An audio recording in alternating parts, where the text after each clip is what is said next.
காரைக்குடி அருகே கல்லல் ஒன்றியம் ஆலம்பட்டு பெரியார் நகர் ஸ்ரீ கள்ளச்சி அம்மன் திருக்கோவில் 17ஆம் ஆண்டு விளக்கு பூஜை வெகு சிறப்பாக நடைபெற்றது. ஆடி மாதம் கடைசி வெள்ளிக்கிழமை அன்று நடைபெற்ற விளக்கு பூஜையில் பெண்கள் பெருமளவில் கலந்து கொண்டு விளக்கேற்றி அம்மனை வழிபட்டனர்.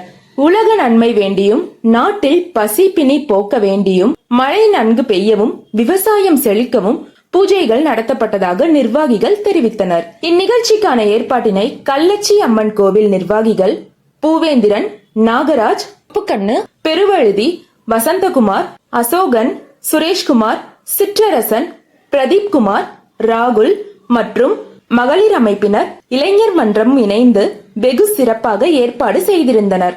விளக்கு பூஜையினை தொடர்ந்து அனைவருக்கும் சுரேஷ் அனிதா குடும்பத்தின் சார்பாக அன்னதானம் வழங்கப்பட்டது. நிறைவாக ஆலம்பட்டு பெரியார் நகர் ஸ்ரீ கள்ளச்சி அம்மன் கோவில் நிர்வாகிகள், ஸ்ரீ கள்ளச்சி அம்மன் கோவில் உறவின் முறையினர் மற்றும் பொதுமக்கள் சார்பாக அனைவருக்கும் நன்றி தெரிவிக்கப்பட்டது.